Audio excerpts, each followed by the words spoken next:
Hello, welcome to Steel City Business, the Sheffield business podcast. I'm James Marriott. I'll be your host as we explore the vibrant business scene of the glorious city of Sheffield. Now, in each episode, we meet someone from across the Steel City to learn more about them and, of course, their business. I run my own business. It's called Sound Media, and it's all about helping brands to amplify their voice through audio marketing. If you want to find out more, then head to the show notes. There's more information there. And this podcast is supported by the lovely people at The Curious, creative agency in the centre of Sheffield. Now, if you'd like to get in touch with us, maybe to suggest a guest or for any reason, then there are contact details in these show notes, or head to steelcity.business. Right, that's enough of that. Let's meet our guest. Hi, my name's Nelly and I own Nelly Naylor Photography. The clue's in the name. It's a photography business specialising in weddings, mainly queer weddings, business branding headshots and lovely family portraits. Thank you for joining us. Let's just start with just for, kind of full visibility and all that kind of stuff. Yes. So we know each other. Yes. We've known each other for a while.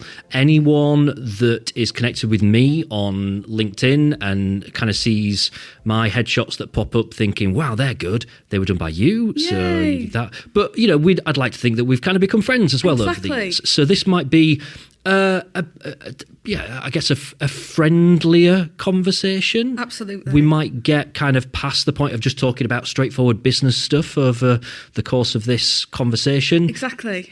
Because we can do, and we know each other. Yes. We can kind of delve a little bit deeper, and we know that we can do that. So that's just a little kind of public information announcement at the start of the of the podcast. You've got a bit of an anniversary going on at the moment. I have. So next month I will be celebrating my 10 years in business. Can you believe? Such an achievement, that though. It is. It does feel... It is. I just can't believe it. In some ways, I feel like it's taken forever to get here, but then I look back and I feel like it's gone by in a flash. I started this. I went to uni studying photography, graduated in 2014.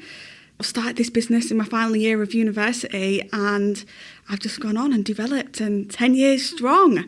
So, yeah, I think it's great because a lot of businesses might struggle in the first couple of years. Yeah.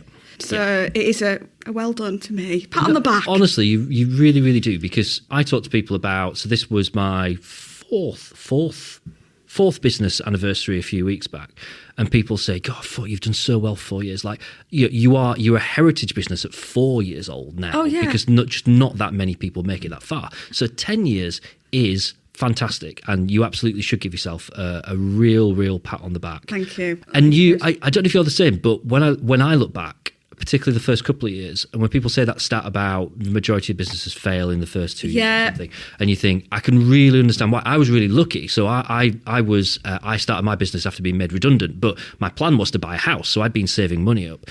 So when I started out in business and I got no clients, I'd got a pot of money that I could fall back on. And I thought, if I didn't have that, I wouldn't have survived those first couple of years. So you had that kind of safety net. Yeah. And so I got a little bit lucky and did it at probably the only time in my life where I'd got that sort of safety blanket that I could fall back on and needed to. Otherwise, I wouldn't have survived. There was a bloody global pandemic at the same time, which didn't help matters.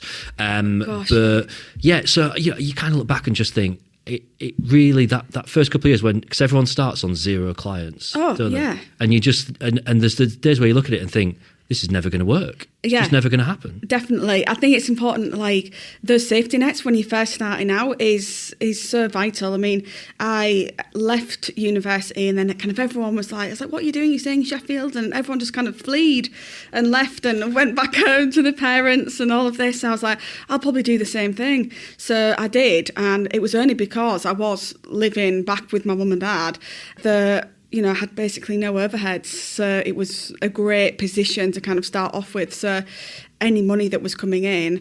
It was just, it was great. And I didn't have that like massive overheads. Obviously that's changed now.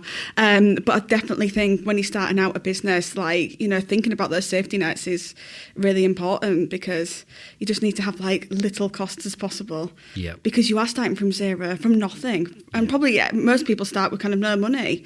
It's all, you almost think it's a miracle that anyone survives, really, because there's so much against you, isn't there? Oh God, there is. And I do think there is like a certain type of person that will only put themselves in this situation of being self-employed and doing it, because it is such a challenge. You have to overcome so much stuff on a day-to-day basis.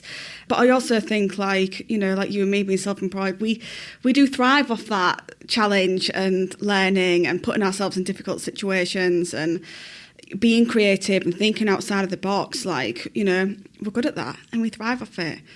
There's a few industries, you know, that fascinate me on the basis that I think about dentists, right? Bear with me on this. Okay. Bear with me on this. Dentists can't do their own teeth. So at some point, a dentist has to decide which other dentist they trust and like enough to say, I'm going to let you do my teeth.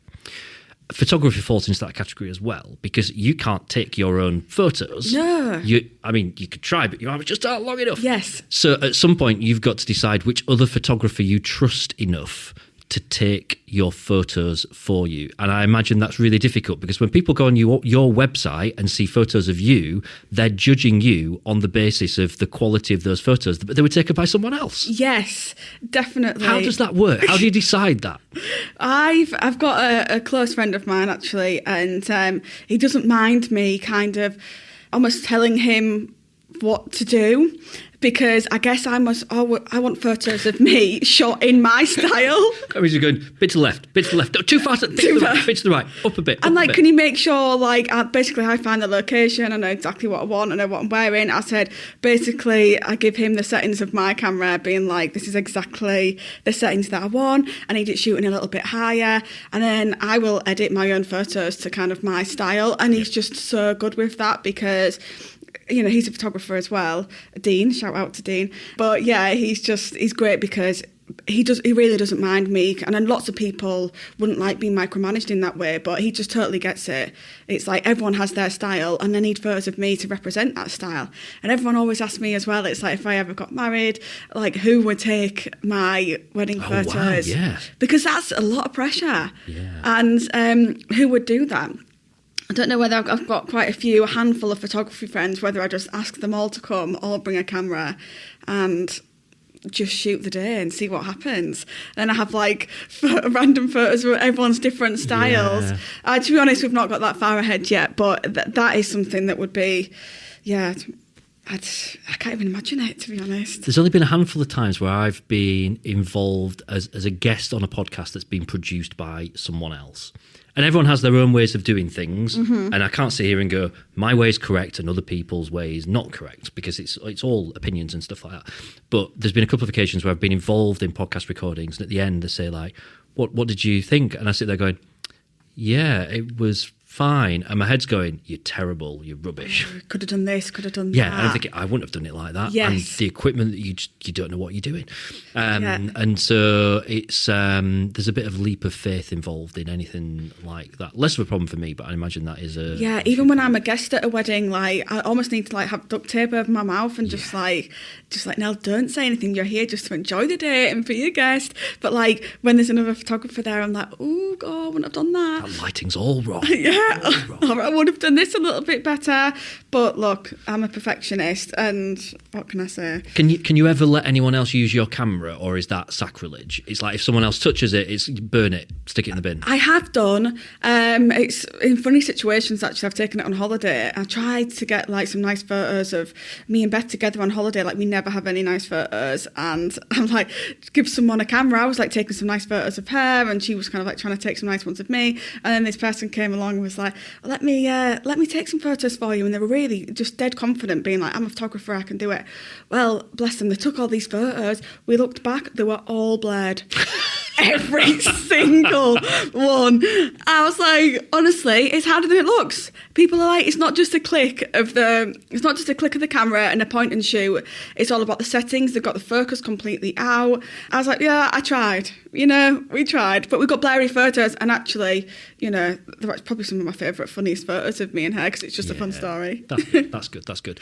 There's loads of people that do what you do. There's loads of photographers. Yes, the market is wild. Absolutely.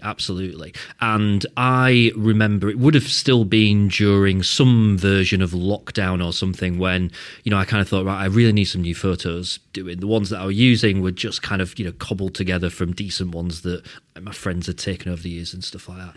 And I started just tentatively taking a look around the marketplace and seeing who does what, and some people that I was kind of connected with or, knew through networking groups. And I thought, they do a really solid job and all that. And then I can't remember where it was, but at some point I came across you, and straight away I was like, that's it.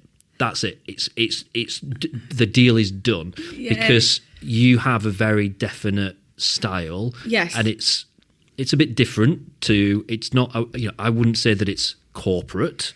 Definitely not. I think the photos that you take are very usable in corporate situations. Yes. But for people probably like me, who actually want to make a little bit of a statement, who are like, I don't wear a shirt and tie, and I don't wear trousers. I wear a cap in every situation. Other than when we went out and took photos for a day, there was one photo where I'm not wearing a cap, and that's the main one that I use on everything, because it came out really, really well. But and you do a lot of stuff that involves like graffiti as a backdrop, and colour. This sort of stems back to when you first started doing. I'm not putting words in your mouth here, but my understanding is it stems back to when you first started doing wedding photography. You wanted to do something a little bit different and started incorporating some colour and stuff like that into it. Just talk us through that journey as to how you found your style. Wow. I mean, first of all, you're totally right with the sort of business branding headshots that I do. I feel like when people were looking for headshots, it was corporate, it was passport photos, it was a black and white background. And if you wanted a headshot, that was kind of the limit. That was what you had to choose. Which is fine. And can work in certain situations. There's nothing wrong with that whatsoever. But, there are people looking for something different. Absolutely. And I felt there was a huge gap in the market there for people running businesses, self-employed. To be honest, I take photos of all sorts of different people, but there was a huge market there that was like, I really wanted, because I think in like a passport style kind of headshot photo, you don't get anyone's personality. They all look the same. And, I think I'm just fascinated by people, and everyone's different. Everyone's got a personality. And I wanted to capture and showcase that somehow in my photos. So for me, it was, taking people out like we did, and, working with you and your colours and your branding and fixing it all together. And just kind of, taking my time, not rushing it. We actually got to know one another quite a lot on that shoot. And I think it shows a lot in the photos, like that you just look comfortable and relaxed. And I think, that is that's where my passion from photography comes from, is photographing people, making them feel comfortable. And when I do that, that's when you get the nice candid style photos. Going back to, I guess, my love of colour, I think I've always been a colourful person, whether that's like what I wear or, painting my bedroom crazy colours when I was younger. Like, I've always just loved bright colours. And when I got into the wedding industry, like over 10 years ago, again, I think I was looking up to photographers at the time. It was probably men, middle-aged men that I was like looking up to. But the style, it was like black and white, sepia tones. There was nothing vibrant. They were like really dark edits. And I thought, this is just not me. And I had to I didn't copy anyone. I just kind of created my style. And this is the joy of editing, and, that you can do anything you want to do. And I think I think throughout the years, it's, I've got it better and better, my editing style. But first of all, I get it right in the camera first. I don't make sure that there's loads of editing work to do after. It's all about the technical stuff and getting it right in the camera first. Then it's about making my clients feel comfortable and appreciated and getting that candid laughter. And then thirdly, obviously, then I'm in the editing suite, and it's just vibrant, colourful, and it just like speaks to me. It just like, I don't know, I just love it so much. I just think there's life in the images. They're lively. And I've just always loved colour, and I'm never going to change it. It's just, don't ever change it. I would. I don't want to sound like I'm bigging myself up here, but I would imagine that when the day that we spent out taking photos together, I'm guessing I was fairly easy to work with because I was just up for it. I was like, when you were like, look moody, look this, look the other, look the other way. Like, I'll just do all of it because I really believed in it. I'm guessing sometimes you get people that are like, yeah, I want to look really interesting, but it's not natural to them. Yeah, it's harder to capture. Yeah. How do you go about that then when their perhaps personality is maybe more suited to a fairly standard black and white, simple backdrop, and actually what you're trying to do is draw that out? How do you do that? Do you know what? It's something you can't sell really, or you can't really replicate. But I do think it's almost like before we even take photos, like we'll go to a cafe and have a coffee, or we'll have a tea, or we go out for a bit of a longer walk before we even start taking photos. Getting that rapport quickly, just asking them some questions, making them feel comfortable. Before I even get the camera out, there's a lot of work that goes into that, because of course even I would feel nervous if I was having a photo shoot and a photographer was like, right, here we go, let's go, didn't say anything and just took photos of me. I would feel so awkward and stiff and everything. But, after we've maybe had a nice little walk and a wander, and we've kind of maybe found something in common, I just think you can't teach that really, but it's it does work. And then when we kind of get into it, I'm very much, and you'll know this, your hype person on the day, and just saying positive things about it. And it's true, because you do look great, and you're doing everything I'm telling you to do, and it's perfect, and it's working. The lighting's great. The location we've chosen is fantastic. Everything is coming together in our favour.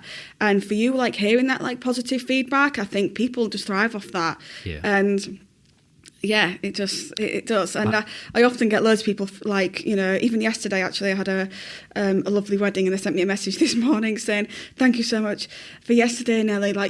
You made two extremely introverted people feel amazing, and we really enjoyed the experience. That's such a win for me.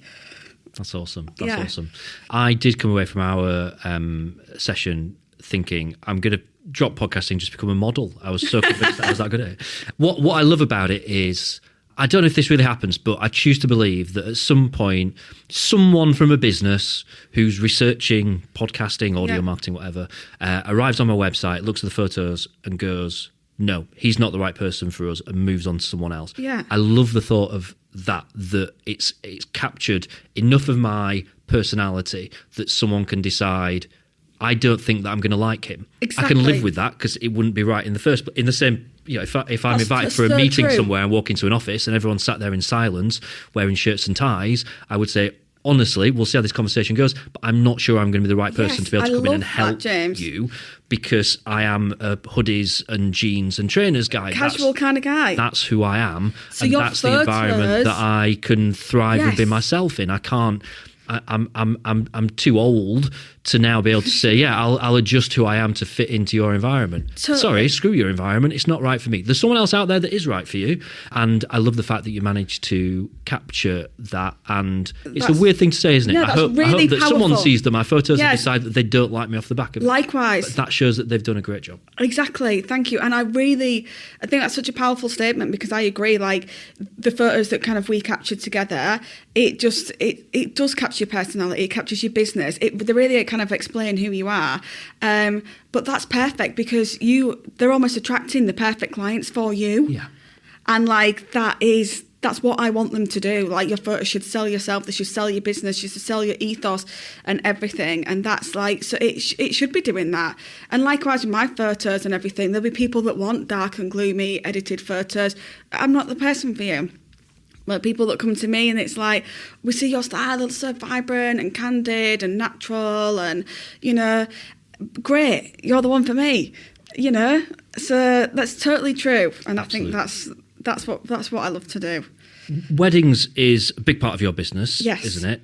Is it fair to say that you kind of specialise in LGBT weddings? Yes. Is that a fair statement? Absolutely, that is true. I specialised in that 10 years ago, just before the legislation came out that same-sex couples could get married. I was just about to say, like, is it a coincidence that you're coming up to the 10-year anniversary and it's also coming up to the 10-year anniversary of the introduction Yes. of LGBT marriage? Yes, I think it's kind of a full circle moment, really, because I knew that legislation was coming up, but months before that, I specialised in that area because when I'm obviously marketing the business, I was just starting out. I went to wedding fairs, as you do as a little business owner, and yeah, it was just, I felt like it was quite such a toxic environment actually for me to be in, like when I was just starting out the business, because it was very much like, this is the bridal suite, you've got your best men, you've got your bridesmaids. I call them best people. I don't think it should be like one or the other. Yep. It was, here's the Mr. and Mrs. signs and portfolios for people's other photographers. It was just like, straight people everywhere in all of the photos. And I was there as like a gay woman being like, there is zero representation for anyone in my community. So that was a real kind of like moment, I think, there. Yep. And then at that point, this is like 10 years ago, I said, right, I am going to make it my mission to create a space where people can feel seen, feel safe, feel appreciated. And also at the same time, we have some great fun, taking some awesome photos, and they're different. I guess I pose people differently to what other photographers would do.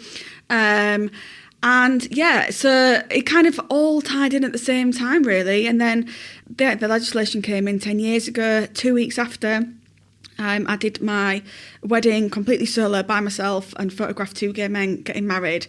And that was 2 weeks after the legislation came in. And for me, it was just, I was so happy and elated. I don't even think I cried on the day. Like, I was like, I'm doing my job, but like, it was such a happy moment for me. Amazing. Yeah. And I've just made it my mission since to I guess be a leader in that. And I'm 10 years on, I'm more passionate now than I was even like 10 years ago to continue doing what I'm doing, creating this space. And I think everyone deserves the opportunity to like have some awesome photos, whether that's at the wedding or events or some, portraits and stuff. I think it's just having that safe, inclusive space, and that's what I've provided for like this many years. That's awesome. This is very similar to the conversation we've just been having really about headshots, in that I think once upon a time wedding photos were all the same, weren't they? Oh, God, it was all pretty dull. But like, I guess most weddings were pretty much the same. Like, things have changed over the last probably 20 years in terms of the law allowing people to get married in different locations. Yes. And then people, allowing people to get married in different situations, whether it's 2 guys, 2 girls, whatever that looks like. Just, kind of the landscape has changed, and that's allowed people to personalise their wedding day more and more. Which is so fun. I don't think it's just that. I think stuff like the way that people do gender reveals when they're having a baby and stuff like that has become way more creative, and people are just expressing themselves more in more of the things that they do, which is brilliant. Totally. Tell us about some of the weddings that you've been involved in then, and some of the stuff that you've done, because I know you've done stuff that's involved setting flares off and all kinds of stuff like that. All sorts of wonderful things. But I agree, I guess, when I look back at my like parents' wedding album, and they've been together like 40 years now, and the wedding album comes down. It wasn't even digital. It was like, people of that generation had like these big chunky wedding albums with these prints in, but it was just all in those frames with the foil kind of pearls around the edge. I'm oh God, gives me the shivers now. But it's like they were like in a church. You had photos in the church. You'd have formal photos outside with everyone, kind of like a statue, formal shots all lined up next to one another. That was pretty much it. But now we have the creativity to do whatever we want. But yeah, it's this is what I love about weddings, and every single one of my clients is different. We could be doing a elopement on the side of a mountain. We could be having a festival style wedding in a field. We could be renting out like warehouses with like food vans inside. You know, it can be kind of whatever you want it to be.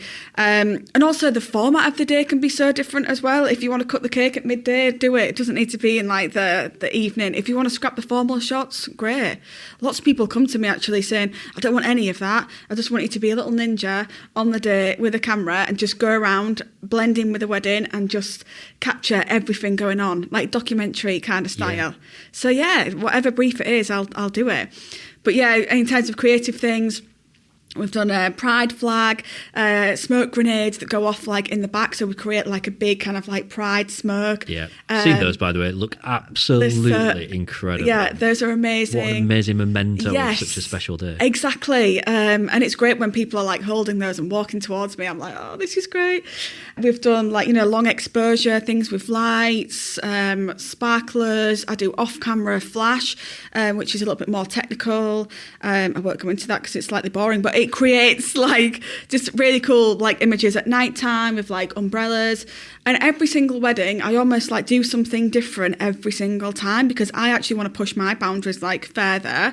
And I'm not the sort of person that will just do the same thing over and over again.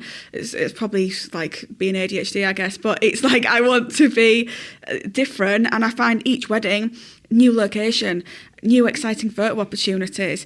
Whether we go into a field with cows, because it was a farmer's wedding, so we went fully into the field and all the cows came and the couple were in the middle. I did just so many wild things, yeah, because there's been all sorts of great stuff. But yeah, every wedding's different now. It's outside the box. You can do whatever you want to do, and we should celebrate that. I love how people theme their weddings with what like the couple is interesting in.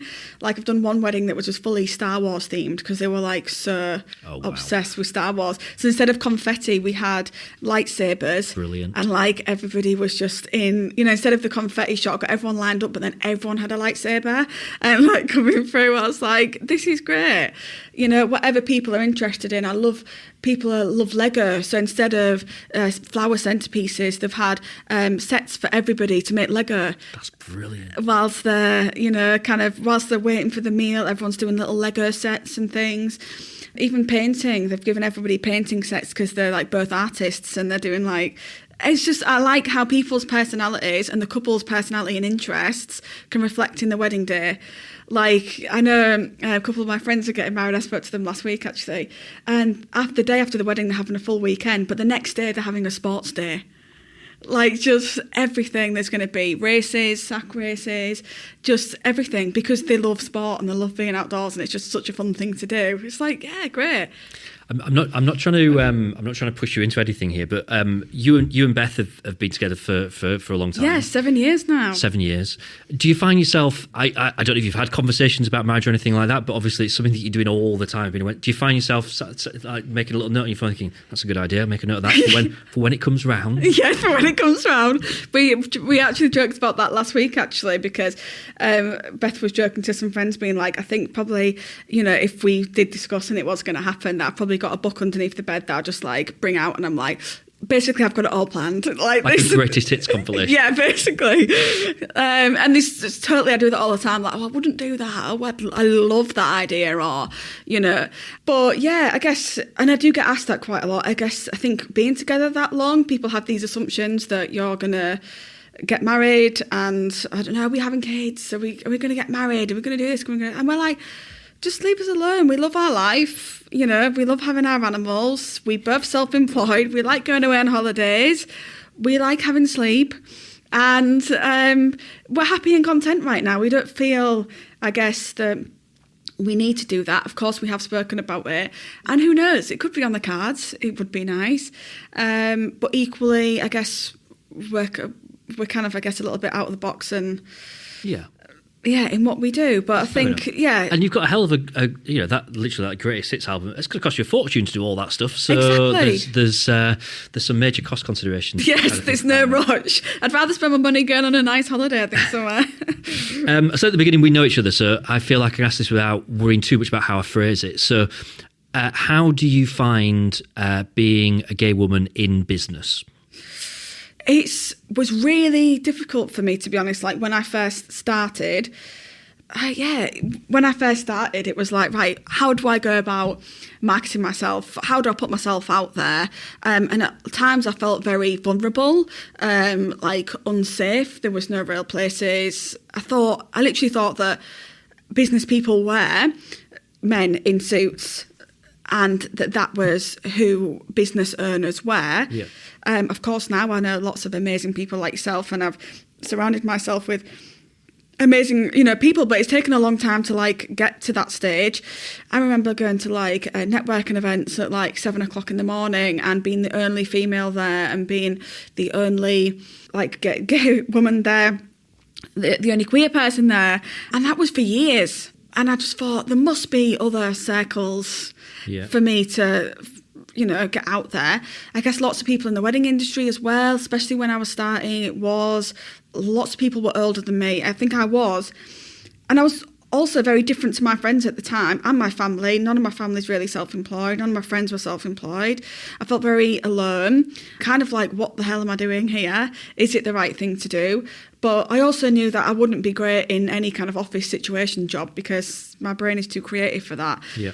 So yeah, definitely I think at times, like especially like for the first like 4 or 5 years, it was a bit of a scary space to be in, to the point that when I finally moved back to Sheffield, one of the first things I ever did was created my own networking event, because it was like, well, if I can't find that, I'm going to create it myself. Good on you. And through that, I did that's the start of my journey, meeting business people in Sheffield. Because I think coming back to Sheffield and living here as a student, I was going out, I was working, I was doing my degree.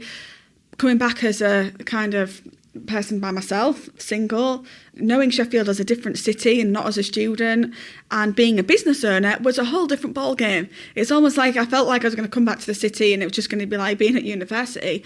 Well, it was so different. I guess the Sheffield's business and stuff, like they were quite helpful, and the university, Helen, was very helpful. But yeah, a lot of uncomfortable situations, lots of spaces I didn't feel comfortable in. Created my own networking event, and that was the start of the ball rolling of me meeting people that I was like, oh, a final relief that there is people out there like me. Yeah. And through meeting these different people, you meet other, people. And I am actually in talks with people as of last week to create an LGBTQ plus networking event that's going to happen next month. Brilliant. Just for us at the minute, we'll open it up to allies. But yeah, I just think we all need to support one another and again create that space. So that's kind of happening. It's interesting, isn't it? Because it's. I feel like it's changed, and probably COVID played a huge role in that. I remember going to networking events pre-COVID, and there were a lot of. I'm stereotyping so much. There were a lot of men in suits. Yeah. And yeah, particularly like breakfast networking. Yes. Very businessy and so businessy. Feels very based around middle-aged men who are probably straight, probably got families. Yeah, who are lovely. And yeah, but that's changed now. Even now what people wear to networking events I think has changed, and things have become a bit more casual. And there's in the last few years, there's a whole digital scene that's emerged, which is incredibly liberal, and has become, started out as a very niche pocket of business and has become a really significant part of business, because a lot of marketing now I think is centred around those kind of digital things. I find this really interesting because I don't really publicly talk that much about my own sexuality because I don't really feel like it defines me. I think there are things about my personality which do define me, and this takes us all the way back to the start of this conversation talking about photos and things that I feel are really important about me. Who I'm sleeping with at home is an irrelevance to most stuff, but I've definitely noticed things change. And here's the thing, when you're self-employed, the word authenticity gets thrown around a lot, doesn't it? In all kinds of business. When you're self-employed, that is so important. The idea of like the amount of trust that you put in people that you work with, and the amount of trust that businesses put in you when they work with you, that to be that authentic version of yourself is so important. So the idea of kind of saying, all right, well, actually, I should probably hide some parts of my personality because they don't quite fit in with how the business world works, Yes. which I'd imagine 10 years ago, it probably felt like there was some pressure to do that. And So true. I don't know if it was something you kind of considered and sat down and thought, is that what I need to do? Do I need to kind Totally. of... Even wearing, I would wear probably more smarter, maybe more feminine, shirts or stuff too. Yeah. Networking events and stuff, whereas now I'm I'm in a hoodie and shorts, this is what I wear. But totally. Do you feel it's changed then over that? Definitely. Because it does, to me, it kind of feels like now, even businessy breakfast things in the morning. I went to one this morning and, everyone's wearing casual stuff now and it feels a lot more open. And I keep seeing people thinking they're dressed a bit alternative, or I'll be like, is that a guy wearing a bit of makeup there? And no one really seems that bothered. I feel like that would have been an issue 5 years ago. And now it's a little bit like the world's sort of moved on a bit. I'm sure there's some people that are still clinging on to this Definitely. kind of and so it should. A guy is a guy and a girl is a girl and it must be like this, that and the other and stuff like that. But everyone else is kind of going, we're just going to go with it now. Totally. And so it should be. And it's taken a long time to get here. Yes. But, rightly so, we can wear whatever we want. We can use whatever pronouns we feel comfortable with. Business spaces have been incredibly corporate and often, scary situations for people, like me to kind of be in. I think social media has kind of helped with this a lot in terms of advertising and marketing ourselves. Because I think at the beginning when you're running a business, you're like, I need to go to networking events and that's how I'm going to network and meet people and get clients in business. But I think we can show our authentic selves on social media so much these days with videos and showing our personality. I guess if people feel, because that's such a big thing these days and it's such a great space for people to be authentic and be themselves, that's just kind of, I guess it's just gone over into in-person meetings. I think everywhere is trying to be more inclusive. Yep. Obviously, of course, big corporate companies are trying to be more inclusive. Lots of people are having diversity training, which I think is great. It's talked about in schools a lot more. Back in when I was at school, there was no big border displays about pride or, these are the groups that are happening at school. And I used to do school photography and I only a few years ago, just for a little summer, going to schools and they'd be big boards full of LGBTQ plus meetings or, rainbows and people celebrating diversity. And I just think, I literally cried when I went into school once because I thought, God, if that was at my school back in the day. Isn't it? So good. But it's changing in all sorts of different places. Not sort of just the networking, but I think everything that we're doing, whether that's corporate, in schools, talking about it online, getting training, everything's just kind of I guess kind of going into the pots. Yeah. And schools is an interesting thing, by the way, because I choose to believe that schools now, or I hope that schools now are like Heartstopper. So it's if you are openly gay or trans or anything, wherever you are on the various different spectrums, everyone at school is just just don't care. It's just just totally normalised. I hope it's like that. I don't know if it is or isn't, but I hope it is. You mentioned in there, and I apologise because I'm probably going to rant now for a bit, about pronouns. And I'm really, really passionate about this. And I think this is of particular relevance to the business world because I think the business world revolves around LinkedIn, doesn't it? And I think one of the greatest things that LinkedIn ever did was introduce a section for people to include their pronouns. Yes. I think all social media platforms should do that. Yes. Whenever I'm on a Zoom call, my name will always have he-him in brackets, on Teams, on everything that I do. Yeah. My email signature has that as well. And most people look at me and go, well, it's quite obvious you're a guy. But it's that's not the point. I want to normalise that. Yes. So someone whose pronouns perhaps are not what you might expect them to be by looking at them, or maybe you're not even sure, then it normalises it so that they feel comfortable doing it. I think that's really, really important. Definitely. And I think it's brilliant that LinkedIn introduced that and was way ahead of the curve. Yeah, I think Instagram did that as well. Good. Right, excellent. Good. Which is good. And I hope in our bios. Yeah, absolutely. So mine's she, her. But there's that opportunity for people to use whatever pronouns they want. And I do think it's so important. And I guess on all of our social media platforms, we're introducing ourselves We're putting ourselves out there, and that is a huge part of someone's identity. So yeah, it should be put out there. Absolutely should. I love having conversations with people that say stuff like, well, I just don't understand non-binary.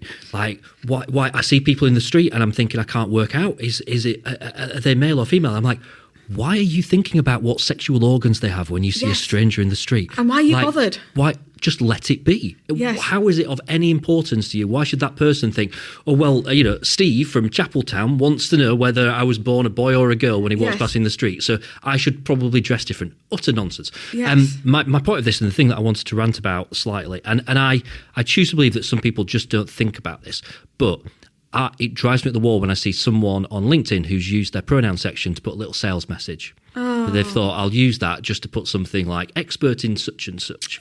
And I'm like, maybe they've just not realised that is there for people like me who use what our class has been standard pronouns to normalise that for the people out there in the business community who don't use what we would class as being the standard pronoun. Absolutely. And it really bothers me that. And I've thought in the past about pulling people up for it. Some people who are really close contacts of mine. Yeah. And I, as I say, I just choose to believe they've probably just not thought about that. And I'm like, when I feel brave enough, I will raise that. So I told you it was going to be a rant because there's no question here. This is just me ranting and raving about something that drives me up the wall. So I guess this is an appeal as much as anything. If anyone listens to this that has used that pronoun section for something else, please reconsider that, because I think it's really important to show support for people. Where we're recording today in this studio, the studio manager here uses what you would class as being non-standard pronouns, and I think it's really important to support people in their journey wherever it's taking them. I totally agree, and it's crazy in life that we feel like there was only ever two boxes to put people in, that like, oh, you're a female, so it's she, her, and you should be wearing a dress and you should be doing this, and it's like it goes back to hundreds of years ago. And I guess people always like look at me dead confused all the time. I probably get it most weeks, to be fair, because I guess I dress like a tomboy. I've got short hair. People just look at me and they squint and they're like, almost like I can see the cogs turning in their mind, like just thinking. I get misgendered all the time. Luckily, I don't take offence to it. And when I say like my pronouns are she, her, I think people are even like more confused. But yeah, I don't get it. We should normalise it more. Like, we shouldn't put people into like boxes. I think it's great that we can identify however we want to identify. We can wear whatever we want to dress. We can have our hair however we want to have our hair. And it's coming back to that authenticity just across everything, across your whole life. But I guess as a business owner, it is important to be authentic. And yeah, I think hopefully we do that well, which is good. It just baffles me though, and I'll probably repeat myself, but it really baffles me why people do that, where they look at someone and they're like, who's that? I'm like, I kind of understand the curiosity thing, but then I also just want to go, why does it matter? Yeah. Why do you care? It doesn't matter. Why are you bothered? Why can you not just accept? I've just come back from Eurovision and won, I think for the first time, a non-binary winner of Eurovision who uses they, them. And there was another Irish contestant, also non-binary, uses they, them. And a lot of people that I've seen in Facebook groups, misgendering and just struggling to get their head around it. And I'm like, why is it difficult to, someone's non-binary, they use they, them, so just use it. Yeah. Why are you like... Don't question it. But they dress like a boy, so surely they're he, him. I'm like, but they're not, because they said that they're like, why? Yeah. Why can you not just accept this? Why are you so torn to those binary And pronouns? I think it's because why do you find it so difficult just to go, oh, okay, cool, yeah, sorry about that, I didn't mean to misgender you. So, it's just, it's really not that difficult. I just think people have just been stuck in the ways of just being so traditional for so many years and been growing up with those generations that they just find it a little bit more like alien, I guess these people do find. They find it so different. But we are normalising it, which is great, and there is been so much progress, and it will only continue to get better. So well said. Yeah. As a positive way of wrapping up that of the conversation.